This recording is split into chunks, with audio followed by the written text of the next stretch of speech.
Welcome again to our weekly online Bible class from Pine Valley Church of Christ. And we are starting a new study today in which we are going to be looking at what I've entitled Struggling with God. Let me go ahead and begin our screen share here.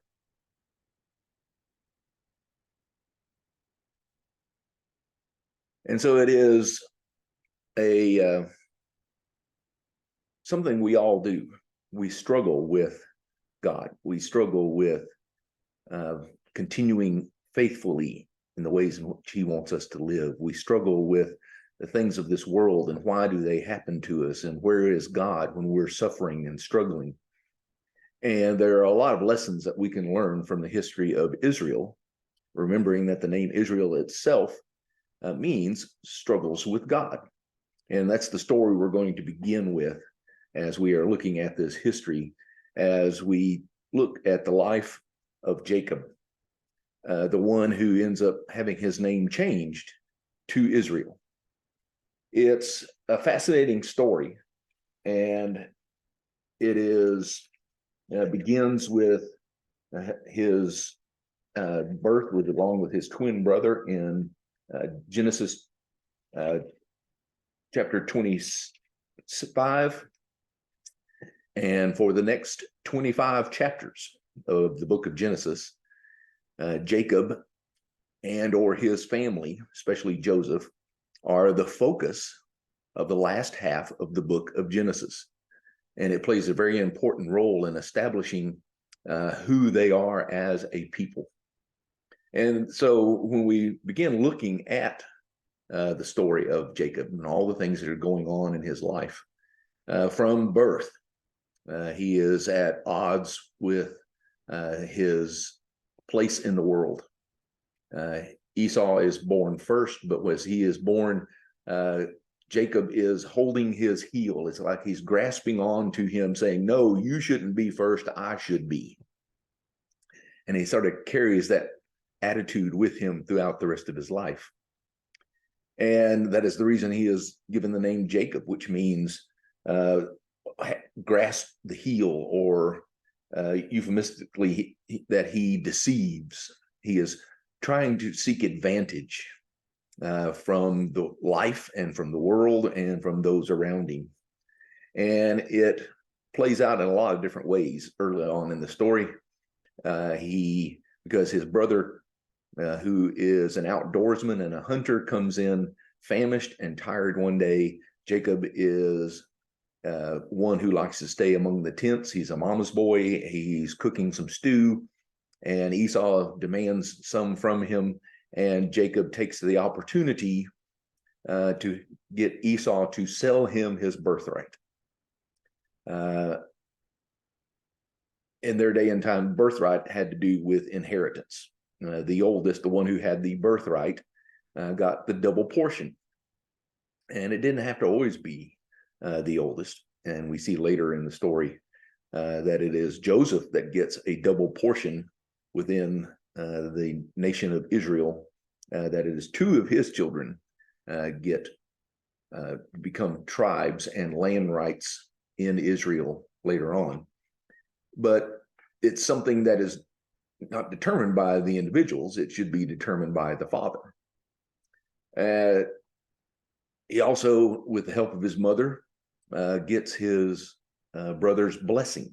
The blessing at the end of Isaac's life, he's ready to give it to Esau, the blessing which basically bestows upon him the leadership of the family, that he is the one who will be in charge in the future.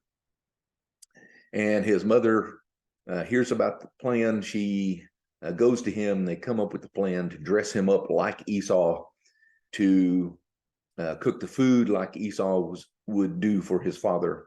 And he takes it to him. And where in chapter 25, he just takes advantage of the situation. He doesn't necessarily do anything wrong or lie about anything in getting the birthright. But here in getting Isaac's blessing, he lies outright several times. When he goes to his father, beginning in chapter 27 of Genesis, verse 18, my father, yes, my son, who is it? Jacob said to his father, I am Esau, your firstborn. I have done as you told me. Please sit up and eat some of my game so that you may give me your blessing. And Isaac asked his son, how did you find it so quickly, my son? The Lord, your God, gave me success, he replied. Then Isaac said to Jacob, come near so I can touch you, my son, to know whether you really are my son Esau or not. So there is doubt in Isaac's mind. Because he even says, as he comes close, the voice is the voice of Jacob, but the hands are the hands of Esau. And he did not recognize him, for his hands were hairy like those of his brother Esau. And so he blessed him. But he says, are you really my son Esau again? And again, Jacob lies, I am. So bring me some of your game to eat, and I will give you my blessing. And he goes on to get that blessing. And later, when Esau does actually come in, he realizes what has happened. So does Isaac. And they both talk about how he has been deceived by Jacob. We're told at the end of chapter 27, Esau holds a grudge. He's waiting till the time that his father dies, and then he vows that he is going to kill him. And so his mother, Rebecca, tells him that he needs to flee back to her homeland to get away under the guise of he is looking for a wife. And so he does so, and finally arrives back in Padan Aram in chapter 29 of the book of Genesis. And it's interesting. He's now basically in exile from his home and from his family. And this goes on for about 20 years. But he sort of continues this struggle. When he arrives there, he meets Rachel. He falls in love with her. He goes to her father and asks for her hand. And so they work out a deal that he would work 7 years for Rachel to become his wife. And he does so. At the end of those 7 years, he is married, but Laban sort of turns the tables on him and deceives him. And he ends up actually marrying Rachel's older sister, Leah. And then Laban convinces him that he can have Rachel if he'll work for another 7 years. And there's this constant conflict back and forth between he and Laban and Laban's sons. And God blesses him through all of this.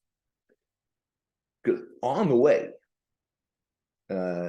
is that important event that takes place in chapter 28, in the last half there, as he is fleeing for his life. And God comes to him in this dream, which he sees this ladder going from heaven to earth, and angels going back and forth. And God appears to him himself and tells him, I am the Lord God of your father Abraham, the God of Isaac. I will give you and your descendants the land on which you are lying. Your descendants will be like the dust of the earth, and you will spread out to the west and the east, to the north and the south. All peoples on earth will be blessed through you and your offspring. I am with you and will watch over you wherever you go. And I will bring you back to this land, and I will not leave you until I have done what I have promised you. Interesting response from Jacob, in that instead of saying immediately, yes, I believe, that being like Abraham, and from the very beginning saying, yes, this is wonderful. I will put my faith in you and follow you.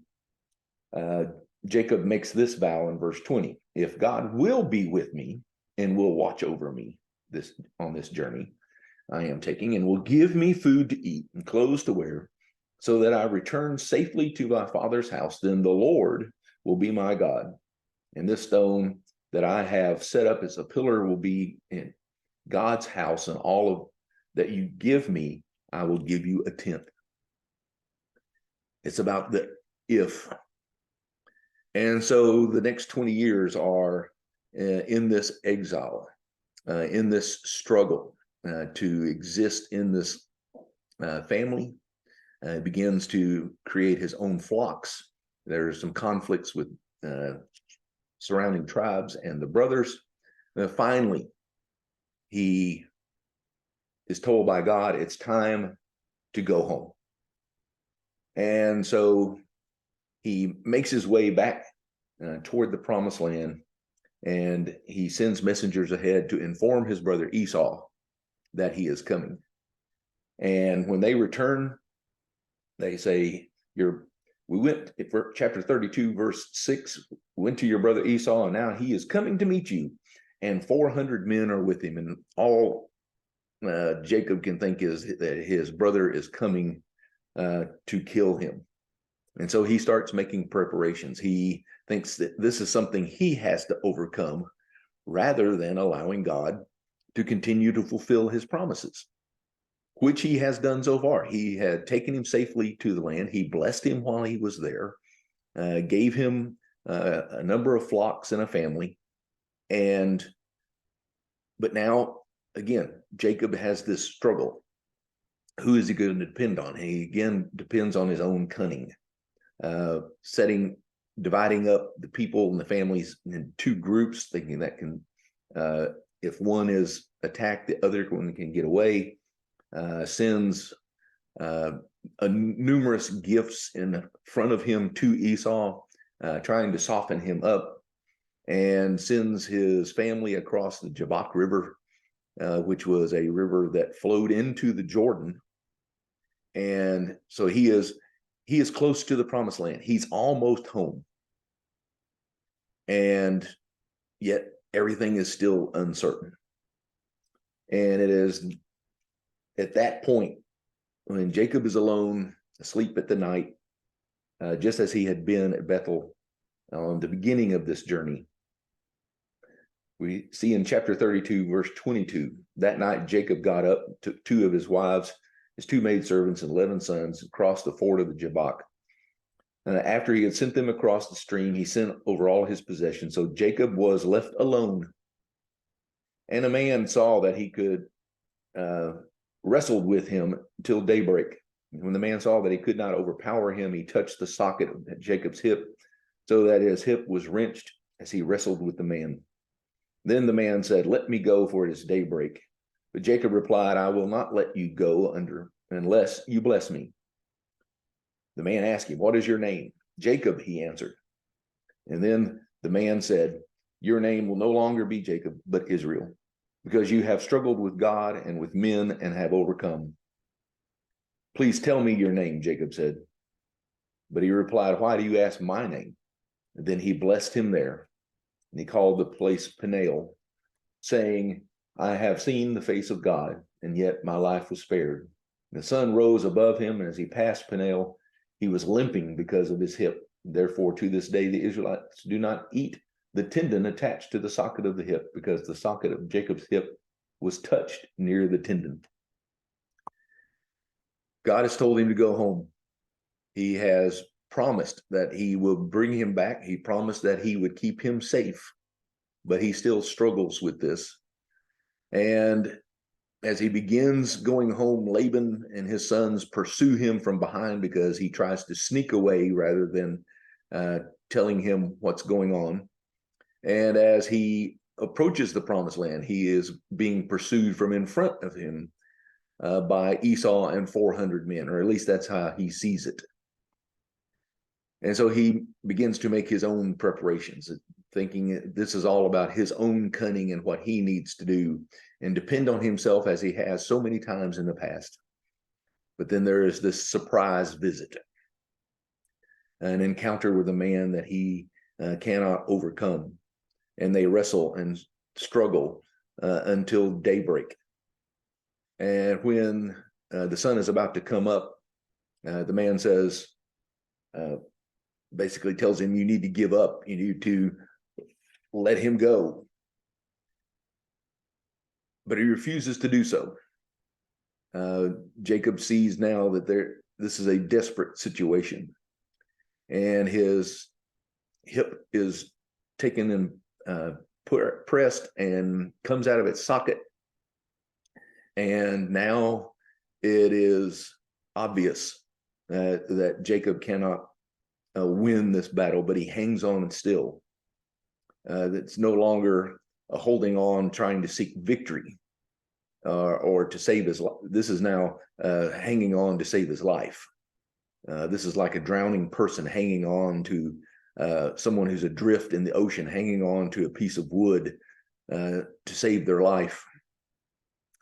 And he says, well, what is your name? He says, Jacob. And that was basically their way of saying uncle back then, and saying that I give up, but I want to be blessed. He's still seeking advantage. And he is blessed, but not in the way I don't think Jacob is expecting. He is given this new name. Your name will now be Israel, because you have struggled with God and with men and have overcome. You have hung on. We all go through those times where we're struggling with whether we do what we want or we're going to do what God wants. We depend too much on ourselves. We seek advantage in the world.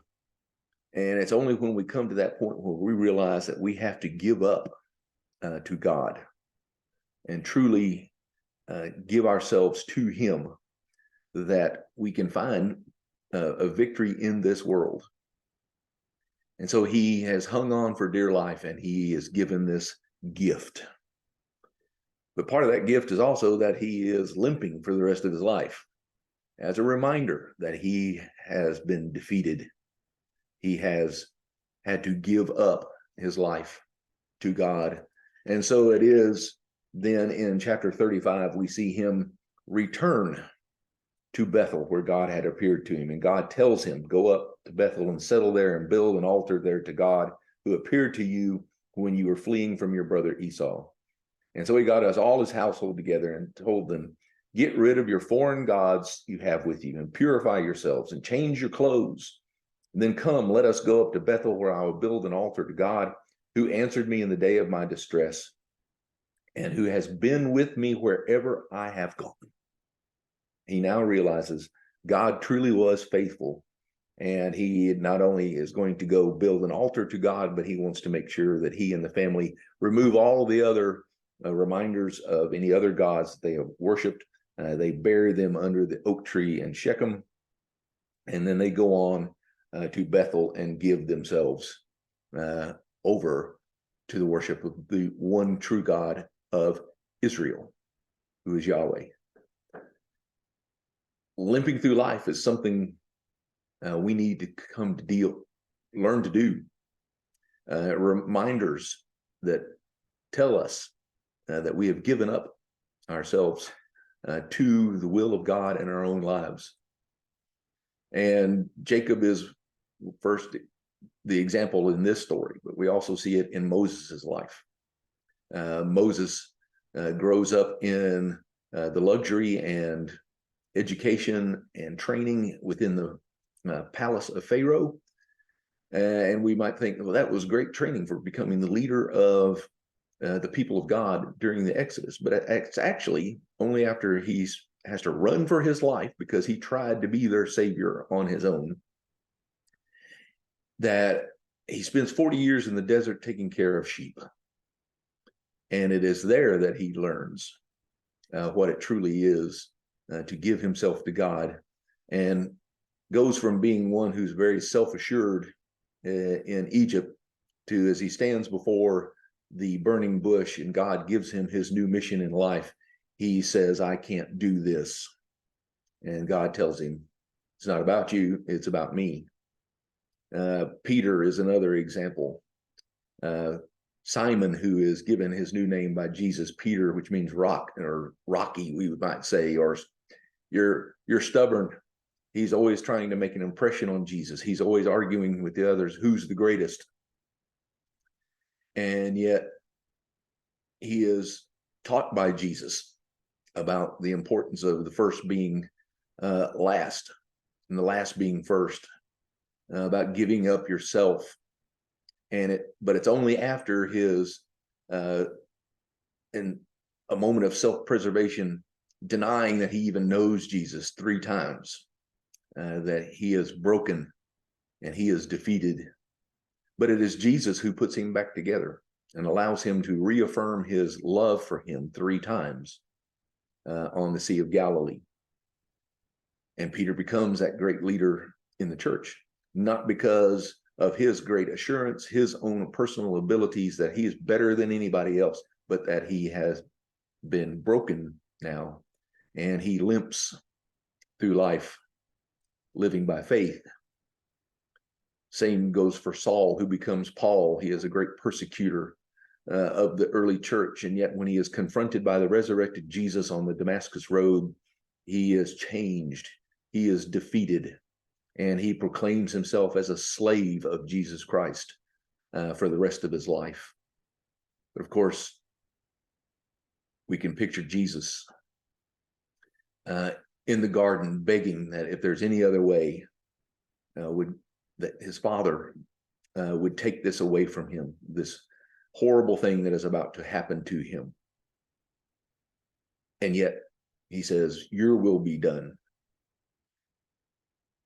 It leads him to the cross. It leads him to be beaten, humiliated, and to die for us. But it also leads to victory on the other side of resurrection, the other side of the grave. And again, showing us that when we will give ourselves over, when we will say, we will declare our name as a way of submitting to the power and the will of God in our lives, that we can have that same kind of victory. And it's a wonderful thing when we do so. But we need to learn to limp by faith through this life. Something we must all challenge ourselves to do each and every day, to follow the instructions of Jesus when he says, if anyone would come after me, let him deny himself and take up his cross and follow me. For whoever would save his life will lose it, but whoever loses his life for my sake will find it. We must give up. We must declare that we have been overcome and defeated by God and put our faith in him through his son, Jesus.